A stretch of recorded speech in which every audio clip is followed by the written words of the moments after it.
January 25th meeting of the Council of the City of Lancaster. All right, and did anyone call ahead for our first public comment period? They did not, Mr. President.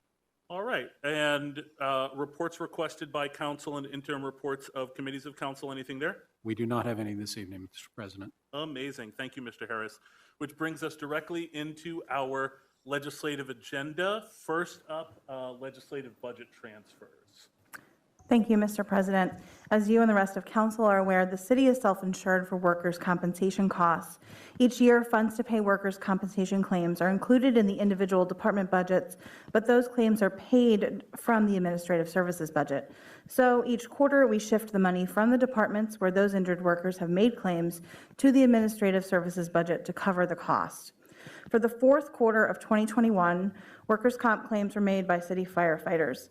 A total of $8,860.83 is being moved from the Fire Bureau budget to administrative services. Because this money is being moved between departments, it requires City Council approval. Therefore, I make a motion to approve fourth quarter workers' compensation transfers totaling $8,860.83 as proposed. Motion to approve. Oh, is that a motion? Yes. Second. Yes, yep. Second. Second, we have a motion and a second. Council comments on the legislative budget transfers. From the public.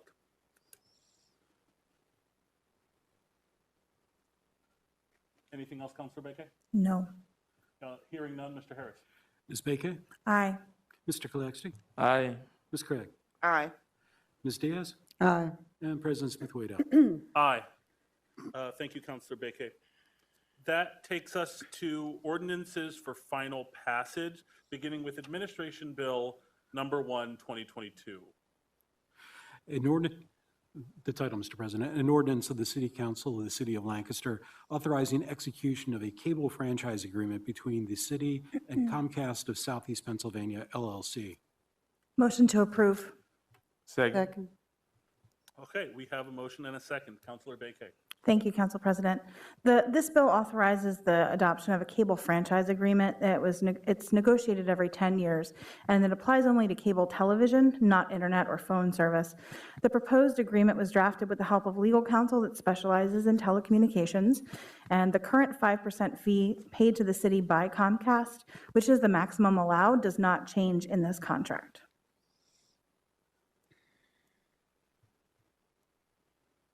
Are there any other council comments on the cable franchise agreement authorization?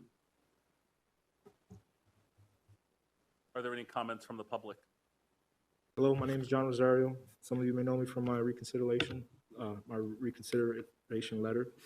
I just wanted to say how grateful I am to be speaking here in front of you guys and continuing my goal to become a candidate for Lancaster City Fire Rescue. And I wanted to thank you all for the process, and a special thanks to Diaz. You were in my corner, giving me the motivational talk and wisdom to be able to stay in the fight. And I just wanted to say thank you all, and especially Ms. Diaz. Thank you. John. I think his mother would like to speak also.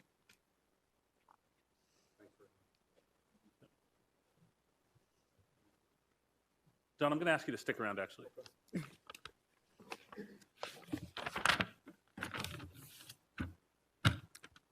Hello, my name is Olga Rodriguez, recently retired from Commonwealth of PA, currently working as an HIV medical case manager for the Spanish American Civic Association.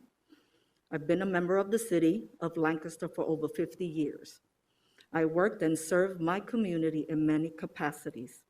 Tonight, I'm here representing my son, John Rosario, a firefighter candidate. I'm grateful that the city is giving him his opportunity to serve in the city of Lancaster. As a sole parent, I raised two kids that I am so proud of. My daughter, Liza Rodriguez, is a county juvenile probation officer, and now my son will become a firefighter upon completion from the academy. You don't know how proud I am for both of my children for all their accomplishments, and knowing that all my sacrifices did not go in vain. I want to thank everyone that reviewed my son's letter and reconsider his opportunity in becoming part of Lancaster City firefighters, especially Ms. Janet, for taking the time to read the letter. This means so much to me, especially my son for being able to reach this goal. Again, I thank the City Council and Janet for all you do and for what you are doing for my son, John Rosario. Thank you. Thank you. And I want to just say, I am so honored to have a Latino firefighter. I've always, as a child, always played in New York City before moving to Lancaster. I was always at the fire station. So I can't wait to see you all suit up and ready to roll. Thank you. Thank you. Stay there just a second. We're gonna do something on our feet. Are there any other council comments? Are there any other comments from the public? Hearing none, Mr. Harris. I'm sorry, Ms. Baquet, Aye. Mr. Kolexty, Aye. Ms. Gregg, Aye. Ms. Diaz, Aye. and President Smith-Waddell. Aye. Congratulations.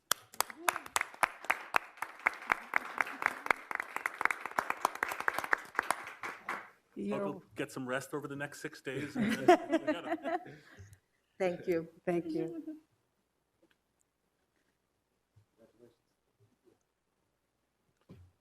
Okay, I believe that concludes our legislative agenda, bringing us to our second public comment period, reserved for comment about issues not on the agenda. The rules are, however, generally the same, 3 minutes in length. Please keep your comments civil and to the point. Please identify yourself, beginning with your name and the There are lots of vacant commercial spaces in the city. Is there a possibility to consider rezoning some of those to residential? I feel like those might be able to be converted over into housing properties, residential properties, at a much faster rate, at least to stave off the hemorrhaging that we're experiencing right now. Thank you very much. Thank you, Mr. Yancey. It's an idea worth considering. Any other public comments? I think I had, I'm sorry, I'm sorry, let me back up. Do we have Mr. Schenk first? Is that you, Tim?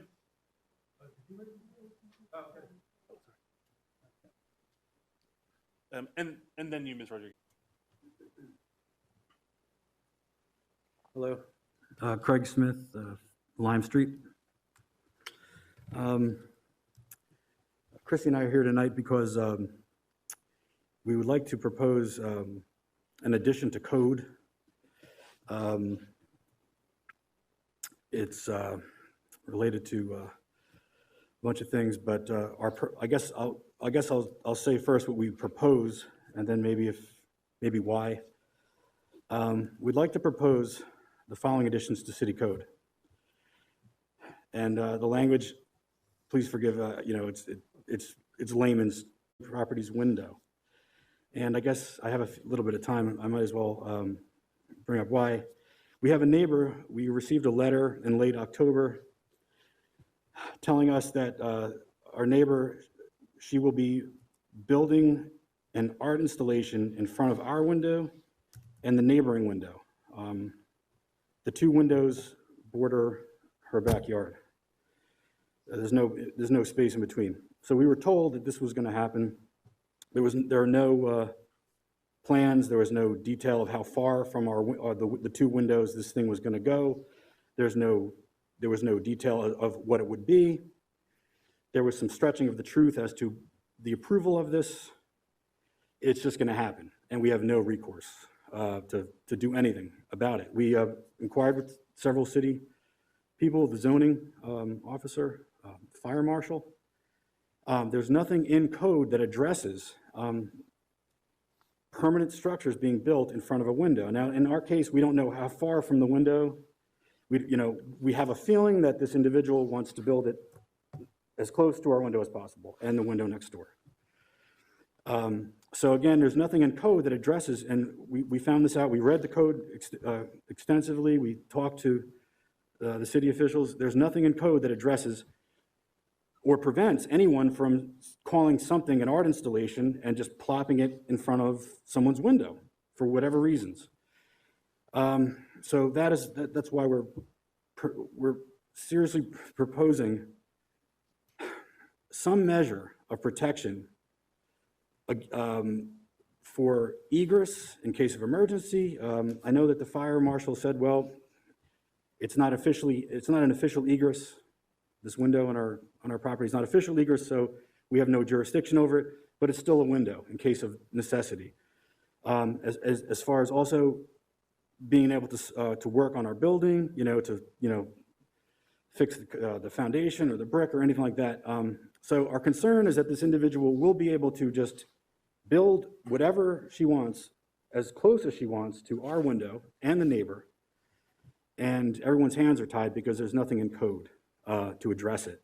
And that's what we were told. There's nothing in code that Mr. Thrash he said his hands were tied because he's not been presented with a plan, so it's a catch-22. He's not been presented with plans for this thing, so he can't address it.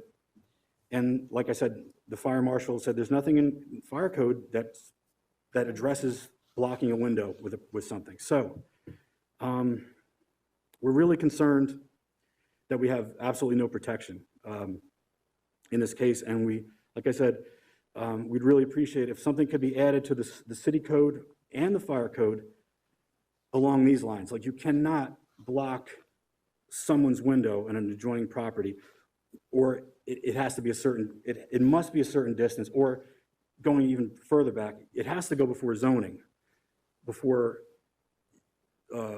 anything goes any further. There must be plans submitted with scale and size.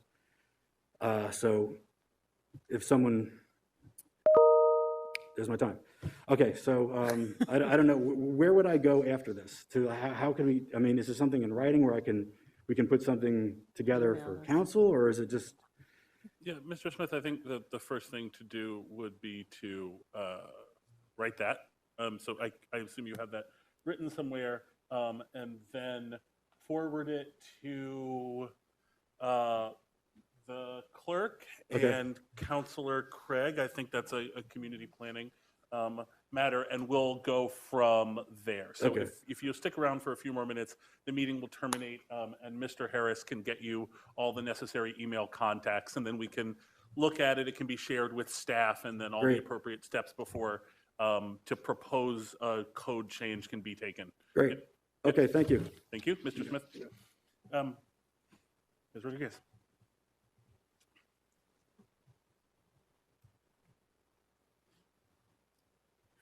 I'm Olga Rodriguez, and this is in regards to my mother. She lives on Claremont Avenue in the city. And the street where she lives at, there's so many potholes, it's crazy. We are my mother's caretaker. She has dementia. There's a couple of us that have to come up that street and park at her house to care for her. And it's too much. It's been there for years, and it seems to be getting worse. And the holes are, you fall right into it. Basically, as soon as you get in there, you take the left into the block, you fall right into that hole. That's how big it is. We have a retired fireman that lives on that block, Kelly. Then we have the retired Honorable Louise Williams that lives in that area. And that block has been like that for quite some time. I'm surprised. So what can I do, or who can I talk to about trying to do something about that? So the gentleman over your right shoulder who has been dutifully taking notes during your comment is the Director of Public Works. So if you would chat him up after the meeting, he's the person to go to. Okay, thank you. Thank you. Anyone else? Please.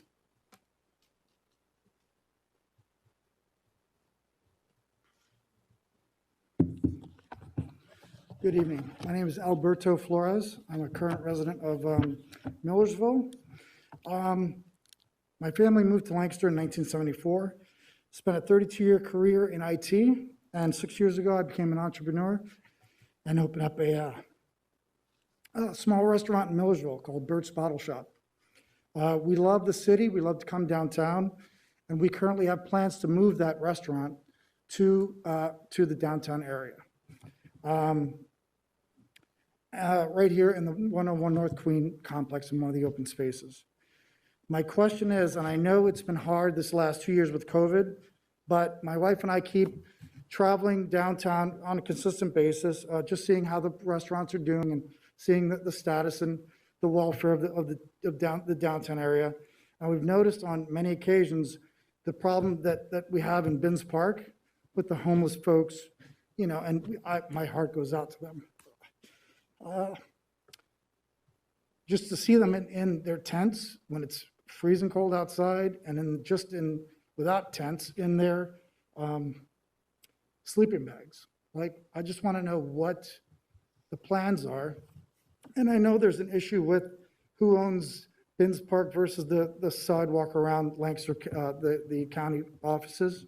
But if my wife and I are going to invest between $150,000 and $200,000 downtown of our money, we don't have investors, we don't have any shareholders. We kind of need to know what's going on, because we plan on having a small patio for people to enjoy themselves outside. We want to make it a destination. To do some research, I've traveled to Belgium in August, and I'd love to bring that experience to Lancaster City to make it just a destination. But I'm very, just being honest, I'm leery at the status. If there are folks, 10, 20 in the middle of the winter, and we're not helping them and finding somewhere for them to go and to have services to help them, what's it going to be like in the spring and the summer and the fall when it's really nice out and people want to be outside and people are walking around downtown? And that's it. Thank you. So this is a long answer to a really specific question, or there is a long answer to that very specific question, and there's a number of efforts being undertaken, though I think as Mr. Yancey, I didn't realize I've been pronouncing your name wrong this whole time. I'm so sorry. Mentioned many components of the system designed to support people in that place are struggling to function right now. So I'm happy to talk to you in more detail about what those efforts look like immediately after the meeting and also offline. But yeah, I think that's a reasonable concern, both from a humanitarian and a business perspective. So yeah, I'd be happy to talk to you about it. Great, thank you. Thank you, Appreciate Mr. your time. Flores. Anybody else?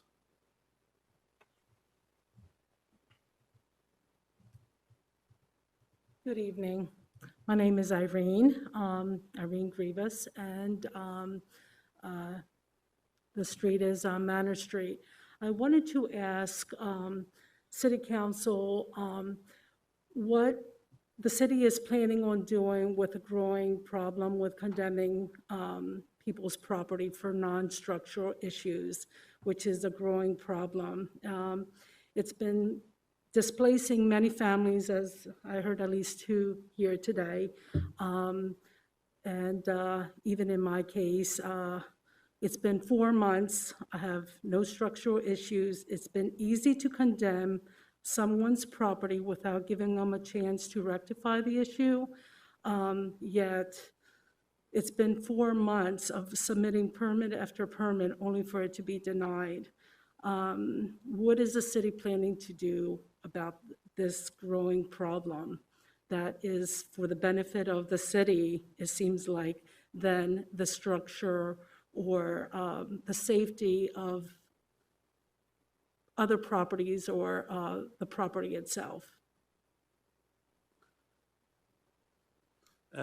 Yeah, thank you, Ms. Grievous.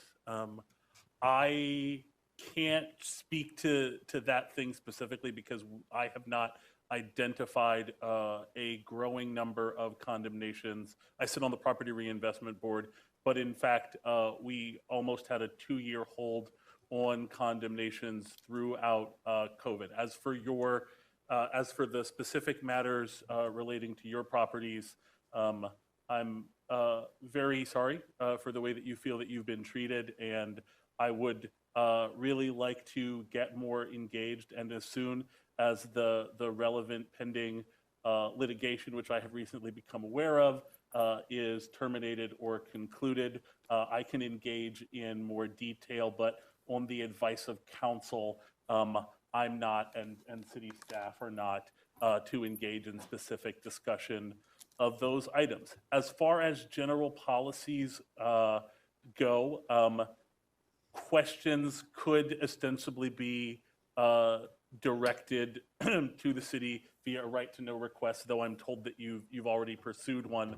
Right now, with ongoing litigation, my understanding is that's the best avenue for you, because no one can really answer that question without possibly putting themselves in the middle of said litigation, unfortunately.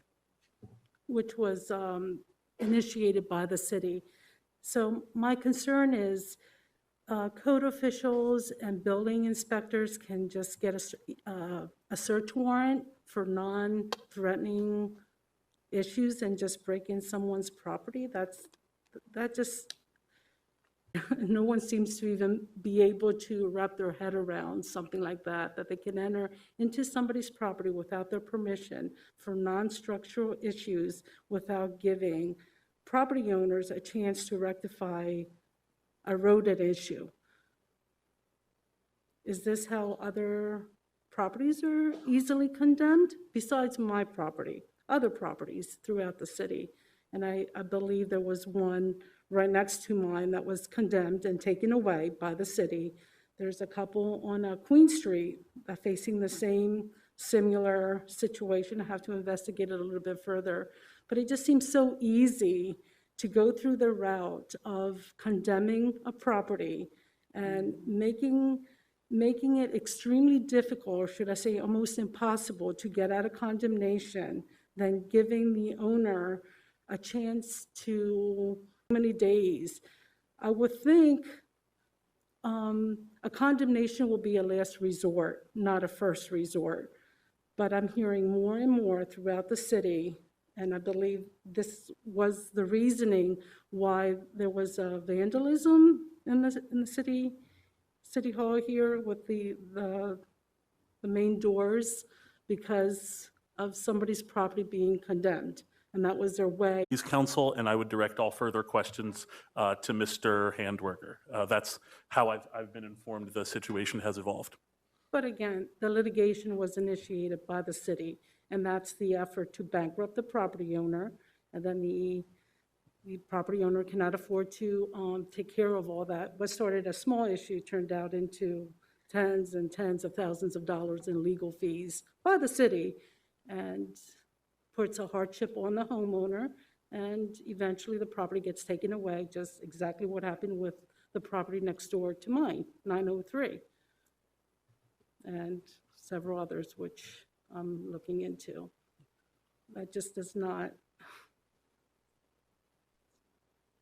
sound very legal or ethical in any way, shape, or form. That's fine. Thank you, Ms. Grievous. All right, thank you.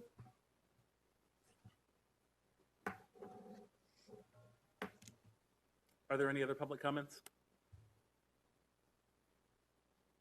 Okay. We would move then to the report of the mayor, who is not with us this evening, and I assume nothing has been submitted in writing. Okay, we move then to the report of the President of Council. That's yours truly, if you'll bear with me for just a second.